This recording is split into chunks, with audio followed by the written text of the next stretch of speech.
लता और घनश्याम नामक पति पत्नी अपने 2 बच्चे पिंकी और चीकू के साथ एक छोटे से घर में रहते थे। घनश्याम सेठ धनीराम के यहाँ खेतों में मजदूरी का काम करता था और लता गांव के एक बंगले में खाना और साफ सफाई का काम करती थीं। दोनों पति पत्नी खूब मेहनत और मशक्कत करके अपने और अपने बच्चों का पेट भरते थे। यूं तो हमेशा ही गर्मी के समय 40 डिग्री तक तापमान चला जाता था, लेकिन इस साल तापमान बहुत ज्यादा बढ़ गया था, जिस वजह से बसंतपुर गांव के लोग बहुत ज्यादा परेशान थे। दिन हो या रात हो, लोग गर्मी से बेहाल थे। इस साल तो बहुत ज्यादा गर्मी पड़ी है। इतनी कड़ी धूप में काम करना बहुत मुश्किल हो गया है। घर से निकलते ही पसीना बारिश की तरह टपकने लगता है। इतनी भारी गर्मी में तो काम पर भी जाने का मन नहीं करता।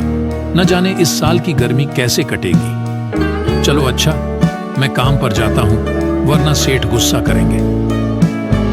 घनश्याम मजदूरी पर चला जाता है।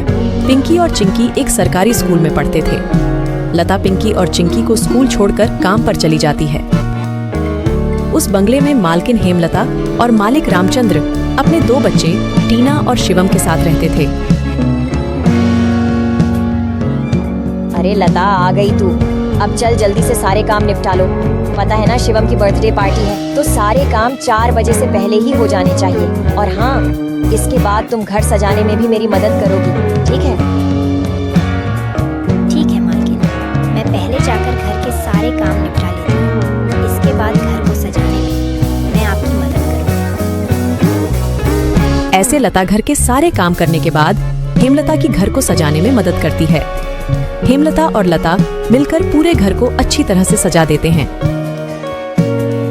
अच्छा मालकिन, मैंने घर के सारे काम निपटा दिए हैं और पार्टी की सारी तैयारी भी हो गई है, तो अब मैं घर जाती हूँ। हाँ ठीक है, लेकिन पता है ना तुम्हें, आज शिवम की बर्थडे पार्टी है, तो तुम शाम को 7 बजे अपने बच्चों के साथ पार्टी में आ जाना।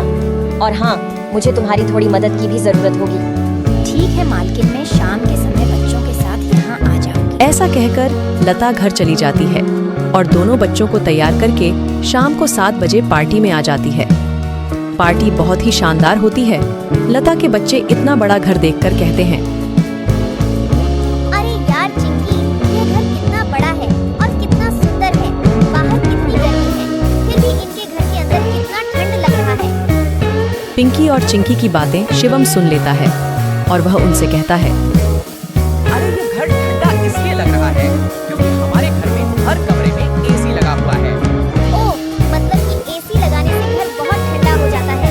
दीदी, हम भी अपने पिताजी को अपने घर में एसी लगाने के लिए बोलते हैं ना, हमारे घर में भी बहुत ठंडा लगेगा। चलो बच्चों, इधर आओ, केक काटने का टाइम हो गया है।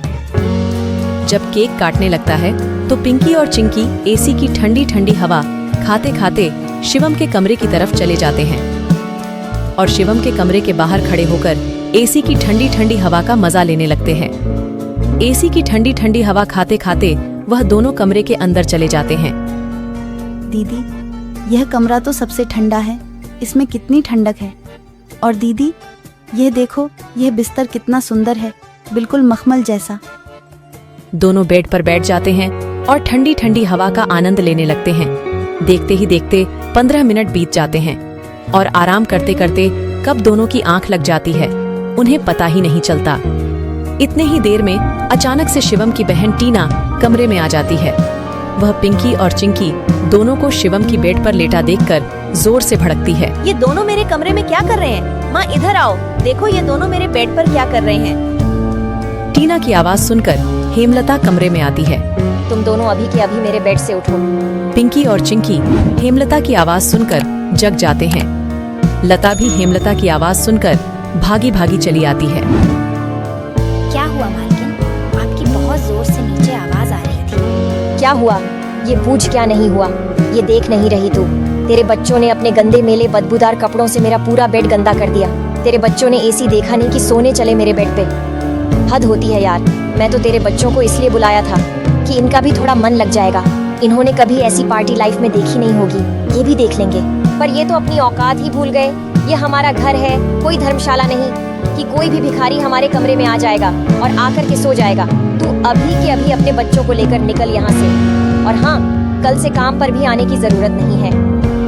मालकिन, ऐसा मत करो,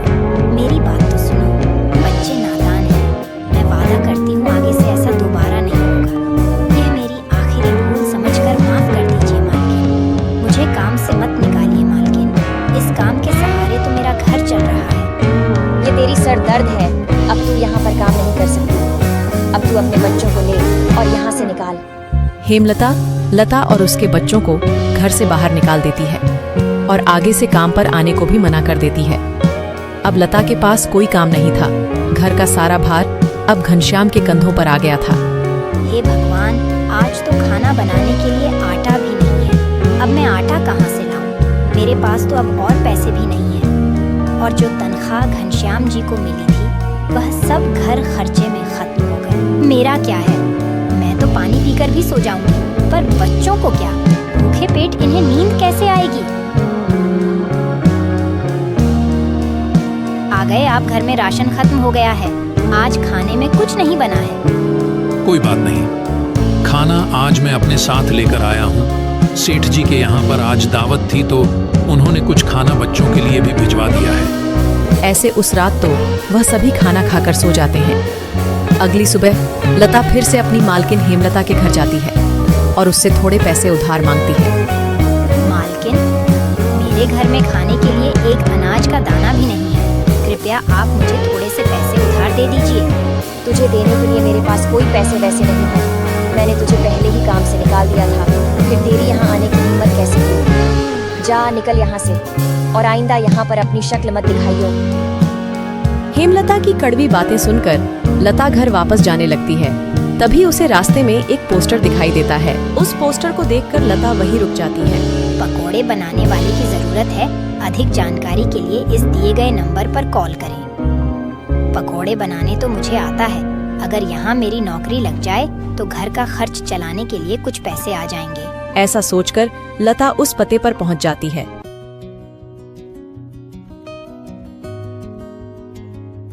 भैया, मैंने आपका पोस्टर देखा। आपको किसी पकोड़े बनाने वाले की जरूरत है? हाँ, जरूर तो है। तुम पकोड़ा बना लोगी। क्या तुम्हें पकोड़े बनाने आते हैं?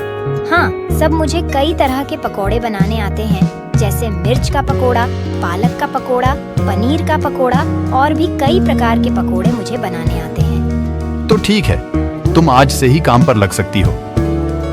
ऐसे लता पकोड़े बनाने वाले के साथ काम पर लग जाती है और ग्राहकों को पकोड़े सर्व करने लगती है।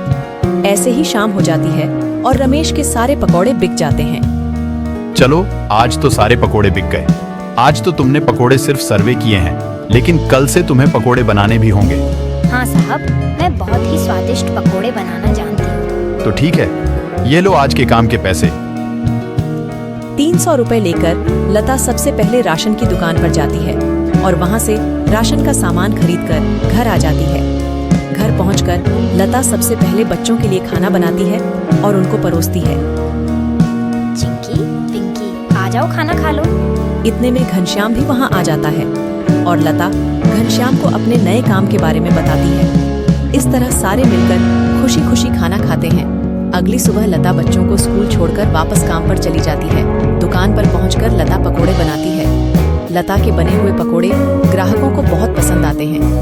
लता के बने हुए पकोड़े खाकर ग्राहक पकोड़े की बहुत तारीफ करते हैं। उनको आज के बनाए हुए पकोड़े कल से भी ज्यादा अच्छे लगे। रमेश भाई, तुम्हारे आज के पकोड़े का तो कोई जवाब ही नहीं। इससे स्वादिष्ट पकोड़े मैंने आज से पहले इस होटल में कभी नहीं खाए। आखिर आज ऐसा क्या मिलाया है इन पकोड़ों में जो इतने स्वादिष्ट बने हैं? आज तो मैं एक और प्लेट खाऊंगा। मेरे लिए एक एक्स्ट्रा प्लेट पकोड़े लगा दो। ऐसे रमेश अपने ग्राहकों के मुंह से पकोड़े की तारीफ को सुनकर लता से कहता है।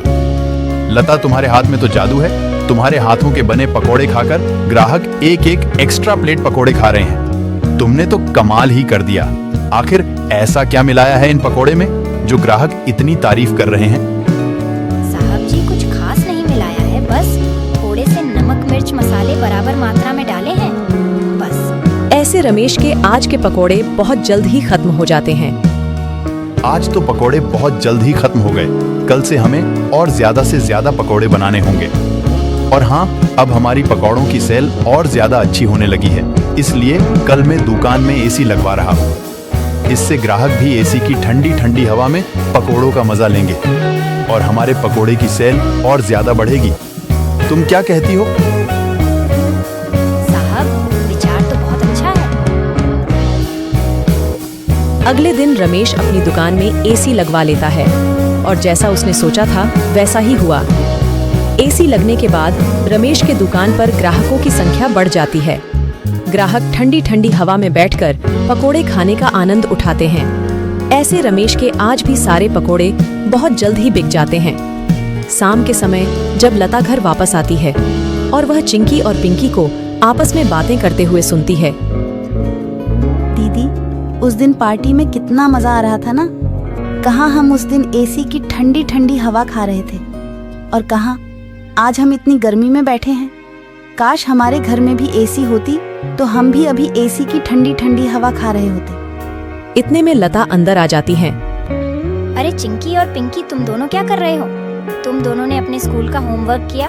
चलो जल्दी से अपना अपना होमवर्क कर लो। मैं खाना बनाने जा रही हूँ। इसके बाद खाना खाकर जल्दी सो जाना। कल तुम्हें सुबह उठकर स्कूल भी तो जाना है ना।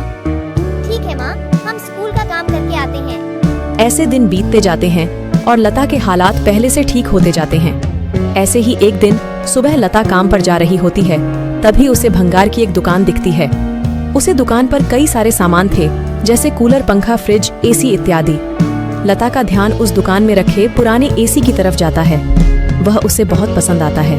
वह उस दुकानदार से बोलती है, भैया, ये एसी का क्या दाम है? मात्र 10,000 रुपए की है। 10,000? ये तो बहुत ज्यादा है। ज्यादा नहीं, ये तो बहुत कम है। ये सेकंड हैंड एसी है। अगर नई एसी खरीदने जाओगी तो 30,000 से कम की नहीं आएगी। अच्छा ठीक है, पर ये सही से तो चलती है ना? हाँ, बिल्कुल सही से चलती है। अगर 6 महीने से पहले ये एसी बंद हो जाती है तो इसकी सारी रिपेयरिंग की सर्विस बिल्कुल फ्री होगी। ठीक है, लेकिन इसका सही सही दाम लगाओ। मैं इसके 8,000 दूंगी। अगर तुम्हें देनी है तो मुझे ये ऐसी 8,000 में दे दो। ठीक है, बताओ कहाँ लगानी है। लता उस आदमी को अपने घर लेकर आती है। वह आदमी लता के घर पहुंचकर एसी को लगा देता है। एसी चालू करते ही ठंडी ठंडी हवा घर में फैलने लगती है। बच्चे भी इस ठंडी ठंडी हवा का मजा उठाते हैं। अरे दीदी, क्या मजा आ रहा है।